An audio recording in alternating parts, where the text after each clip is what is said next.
40 years ago, Ronald Reagan was sworn in for a second term as president. Back to the Future was the top-grossing film at the box office, and the average price of gas was $1.12 a gallon.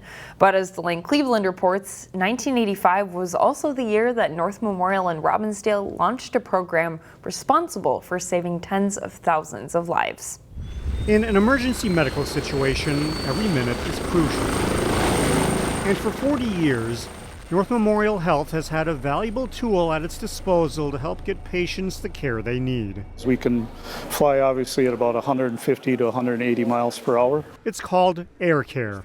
Shimon Cohen is the program's clinical director. We're spread out throughout the state. We have 7 bases throughout Minnesota and Wisconsin, and we provide air ambulance service. Every year, the Air Care team does more than 2,600 patient transports. Crews can fly the helicopter up to 150 miles from their home base and help people suffering from heart attacks, strokes, and car crash trauma get to hospitals for treatment. It's a privilege. Bob Prom is a registered nurse who's been a member of the Air Care team since 1998. Sometimes we have to deal with the trauma of what we've seen and had to deal with.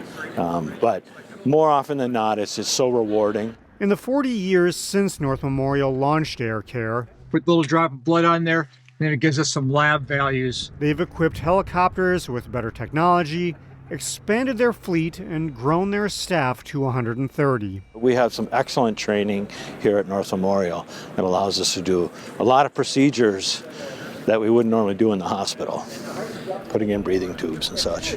Over these 40 years, the Air Care team has transported nearly 80,000 patients, serving an important role where a normal ambulance can't quite do the job. I'm very honored and humbled to be part of this. We make a difference to a lot of people's lives throughout. They're kind of in their tragic or dire need, and we're there to help them. In Robbinsdale, Delane Cleveland, CCX News. Find more local news stories at ccxmedia.org and follow us on social media.